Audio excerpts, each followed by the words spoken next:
الفيديو النهارده هيكون عن هاخدكم يوم فيلم المتراكم، بس ده انا بجد مش عارفه يعني هلم قد ايه ولا هلم ازاي، لان انا اوريدي صاحيه متاخر عن ان انا صاحيه متاخر، زائد ان انا رايحه المدرسه.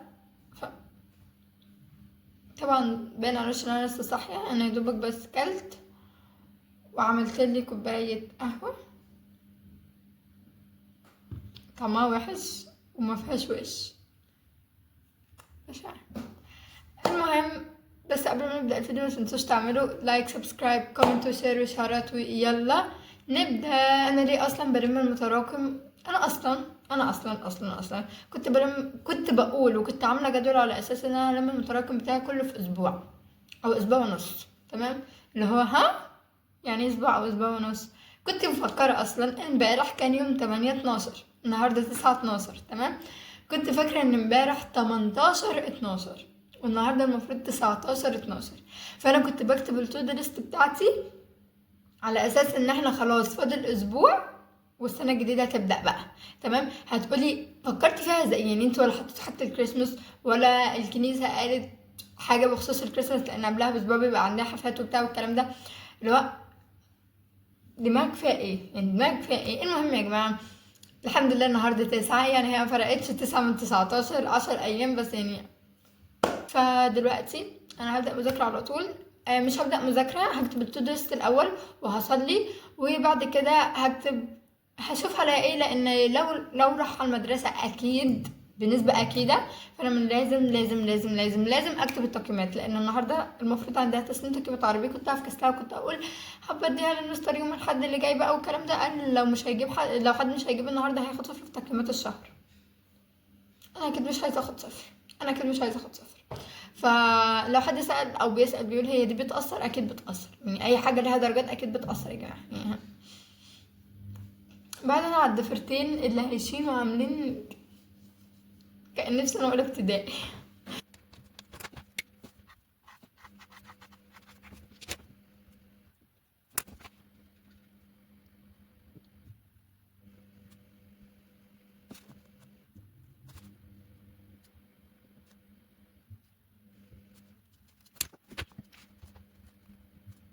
فبصوا يا جماعة، دي التو ليست بتاعتي، دول حطهم اكسترا لكن دول لازم اعملهم. ممكن اخد محاضرة الكيمياء، بس انا مش عايزة اخد الكيمياء كلها لان المحاضرة دي اصلا اوريدي كبيرة طويلة، فيها 3 اجزاء غير الواجب غير الحل غير المحافظات وبتاع والكلام ده.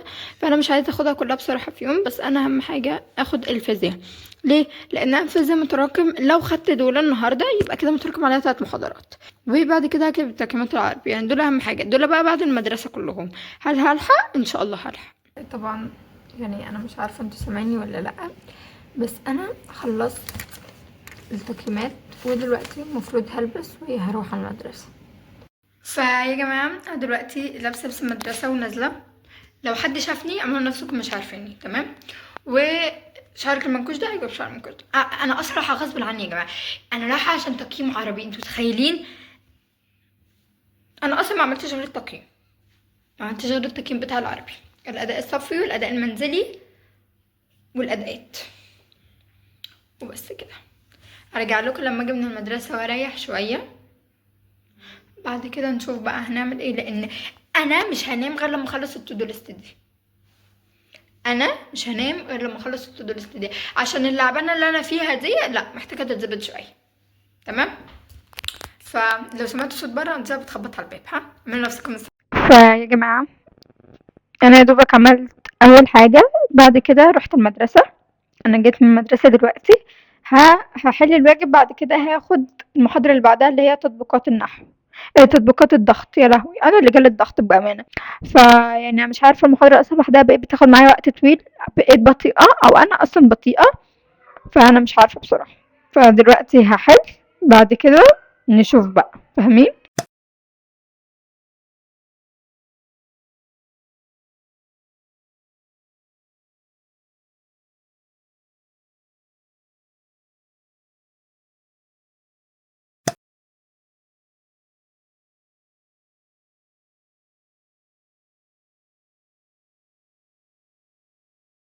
فيا جماعه خلصنا تاني تاسك. دلوقتي انا اتعشيت، فدلوقتي هاخد ادويتي وهعمل لي كوبايه شاي وارجع تاني اكمل تطبيقات الضغط، عشان بجد تعبت. المحاضره الحمد لله يعني قصيره، والواجب بتاعها انا لسه ما شفتش الواجب بتاعها، بس انا خلصت الواجب يعني بتاع دي، فاهمين؟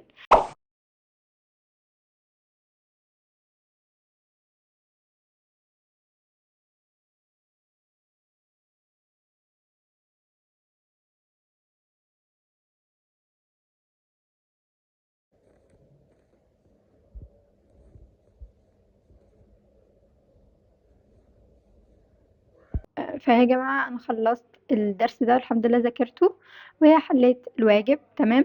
فأنا دلوقتي باسمع البارومتر والمانومتر، ووصلت لأول فيديو لحد 19 دقيقة زي ما أنتم شايفين كده.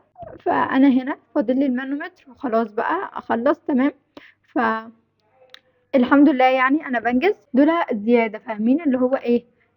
عرفت أخلّص دول وأكمّل على دول تمام ما فيش مشكلة، ما عرفتش خلاص مش آخر الدنيا، كده، كده أصلًا ده لهم يوم تاني فاهمين. ودي بتكون to do list بتاعتي، عملت لي كوباية شاي وشربتها، هاقعد أكمّل لحد ما أخلّص المحاضرة وأرجع لكم في الآخر وأنا باعلّم على كُلّه بقى.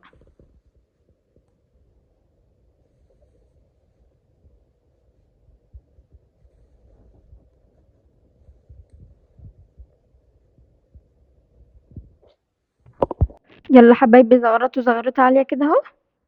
الحمد لله خلّصنا محاضرتين الفيزياء هل دول داخلين أنا قُلت إيه، أنا حاطاهم زيادة تمام. دلوقتي الساعة 13:00 هادخل آخد shower بعد كده هاجي أقول لكم إزاي نعمل جدول ونمشي على أساس إيه، بما إن أنا خلال 4 أيام تقريبًا لمّا حبّة يعني كل اللي معمول عليه صح ده تقريبًا لمّاه ما عدا الEnglish يعني ده لمّاه في امتحانات الشهر.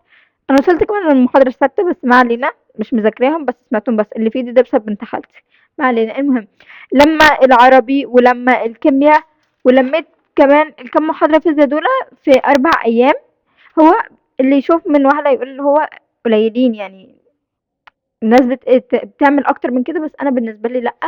خلال 4 أيام فده كتير جدًا عليّا بصراحة. في يوم اتمرقعت اللي هو امبارح، حسيت إن أنا ممرقعة لمّا اكتشفت الخدعة أو الإعاقة اللي أنا كنت فيها، بس ما علينا يعني. كان نفسي بصراحة أبقى مكملة على الحوار ده، كان زماني دلوقتي مخلصة المتراكم بأمانة. بس إيه خلاص، خلاص، خلاص، خلاص مش مشكلة. هاخد shower بعد كده أرجع لكم إزاي نعمل جدول، وعلى أساس إيه نعمل جدول، وإمتى نعمل الجدول. فأرجع لكم بعدين. الجدول ده أنا كان نفسي بجد أنزل لكم الفيديو من بعد أسبوع امتحانات الشهر بالضبط، بس للأسف كنت فاكرة تفكير متخلف وللأسف اتأخرت عليكم. فأنا قُلت خلاص، فلو أنتم سمعتوا الفيديو اللي فات بتاع مارينا قالت خصصوا لكل يوم مادة، وده الأساس اللي إحنا هنلم بيه. إزاي الأساس هاقول لكم، تخصصوا لكل يوم مادة. طيب لو في مواد مثلًا زي عندنا أنا بانزل لها يومين مثلًا رياضة بانزل لها جمعة واتنين، فدول اليومين برضه باذاكر فيهم لإن إحنا عندنا تطبيقية وبحتة، فيوم الجمعة دي بحتة، يوم الاتنين دي تطبيقية، أنا باعتبرهم مواد مختلفة تمام. عندكم الفيزيا مثلًا بينزلوا يومين، أنا مش عارفة اليومين بس بينزلوا يومين، هتكتبوا برضه ورقة إن أنتم عندكم في اليومين دول المادة دي، وهتذاكروها برضه إذا كان متراكم أو غير متراكم. بعد كده بتمسكوا ورقة كتبت كلمة المتراكم هنا، بعد كده جمعت كل الدروس اللي عليَّ، يعني أنا تقريبًا كان متراكم عليَّ كام محاضرة استنوا.